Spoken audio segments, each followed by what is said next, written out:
नमस्कार, आप देख रहे हैं न्यूज 31 और मैं हूं आपके साथ पूनम। कांवड़ यात्रा शुरू होने से पहले 15 जुलाई को मुजफ्फरनगर में पुलिस ने एक निर्देश जारी किया था, जिसके बाद 19 जुलाई को उत्तर प्रदेश के मुख्यमंत्री योगी आदित्यनाथ ने इसे पूरे राज्य में लागू कर दिया, जिससे पूरे उत्तर प्रदेश का माहौल बदल गया। दरअसल निर्देश में लिखा था कि कांवड़ यात्रा के रूट पर पड़ने वाली सभी दुकानों, ढाबों और ठेलों पर विक्रेता का नाम लिखना जरूरी होगा। वहीं इसके बाद एक ऐसा ही आदेश उत्तराखंड के हरिद्वार में भी लागू किया गया और 20 जुलाई को उज्जैन के मेयर ने भी दुकान के मालिकों को अपना नाम और फोन नंबर वाली नेम प्लेट लगाने के लिए कह दिया। हालांकि इस निर्देश के बाद काफी विवाद बढ़ने लगा। वहीं सरकार के मुताबिक कांवड़ियों की सूचिता बनाए रखने के लिए ये फैसला लिया गया था, लेकिन अब यूपी में कांवड़ रास्तों में होटलों, ढाबों पर नाम लिखने के फैसले पर सुप्रीम कोर्ट ने अंतिम रोक लगा दी है। दरअसल कोर्ट ने कहा कि दुकानदारों को पहचान बताने की कोई जरूरत नहीं है।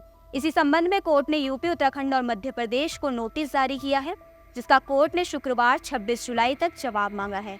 आपको बता दें, एक रिपोर्ट के मुताबिक सोमवार 22 जुलाई को सुप्रीम कोर्ट में इस मामले पर दायर याचिकाओं पर जस्टिस ऋषिकेश रॉय और जस्टिस SVN भट्टी की बेंच ने सुनवाई की।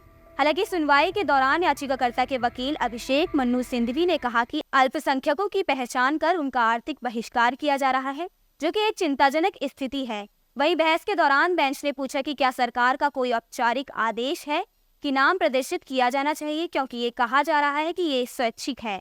जिस पर वरिष्ठ अधिवक्ता सिंघवी ने जवाब दिया कि एक बस एक छल है। दरअसल इस आदेश को लागू करने के बाद विपक्ष ने योगी सरकार को जमकर घेरा।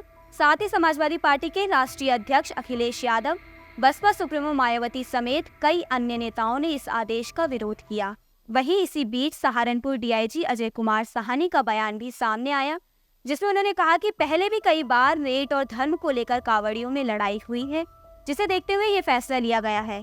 इसी बीच बीजेपी के पूर्व राज्यसभा सांसद मुख्तार अब्बास नकवी का एक पोस्ट सोशल मीडिया पर काफी वायरल हुआ है, जिसमें उनका साफ संदेश है कि आस्था का सम्मान होना चाहिए, लेकिन इसकी आड़ में भेदभाव को बढ़ावा नहीं मिलना चाहिए। लेकिन इसके बाद भी यूपी, उत्तराखंड और मध्य प्रदेश के इन आदर्शों को चुनौती देते हुए सुप्रीम कोर्ट में कई याचिकाएं दायर की गई हैं। बता दें, NGO association for protection of civil rights ने सुप्रीम कोर्ट में याचिका दाखिल करके यूपी सरकार के आदेश को रद्द करने की मांग की।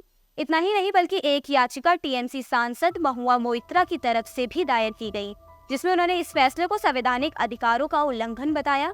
साथ ही दिल्ली यूनिवर्सिटी के प्रोफेसर अपूर्वानंद और आकार पटेल ने भी उत्तर प्रदेश और उत्तराखंड सरकार के खिलाफ सुप्रीम कोर्ट का दरवाजा खटखटाया, जिसमें उन्होंने कहा कि राज्य सरकारों के निर्देश अनुच्छेद 14, 15 और 17 के तहत नागरिकों के मौलिक अधिकारों का उल्लंघन करते हैं। इस तरह जबरदस्ती थोपी जा रही है। एडवाइजरी राज्य की शक्ति सीमाओं से बाहर है और ये सार्वजनिक नोटिस के बिना किया गया है।